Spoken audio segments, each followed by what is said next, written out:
Hey everyone, welcome back to our channel. Today, are you curious about accessing your saved musical loops in Soundful? Let's explore the simple steps to unveil your creative collection. So, let's begin.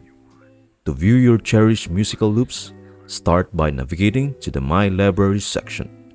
It's your creative sanctuary where your musical endeavors are stored. Once inside your library, look out for the Types button. This button is your gateway to organizing your saved content with precision. Upon clicking the Types button, you gain the power to filter your view. Want to focus solely on your saved loops? Simply select Loops. And if you are in the mood for tracks, go ahead and choose Tracks. For a holistic view, select both. And there you have it. By following these straightforward steps, you will effortlessly unlock and revel in the loops you have saved within your Soundful journey. That's it. Thank you for watching. I hope this video helps you out and see you in the next video.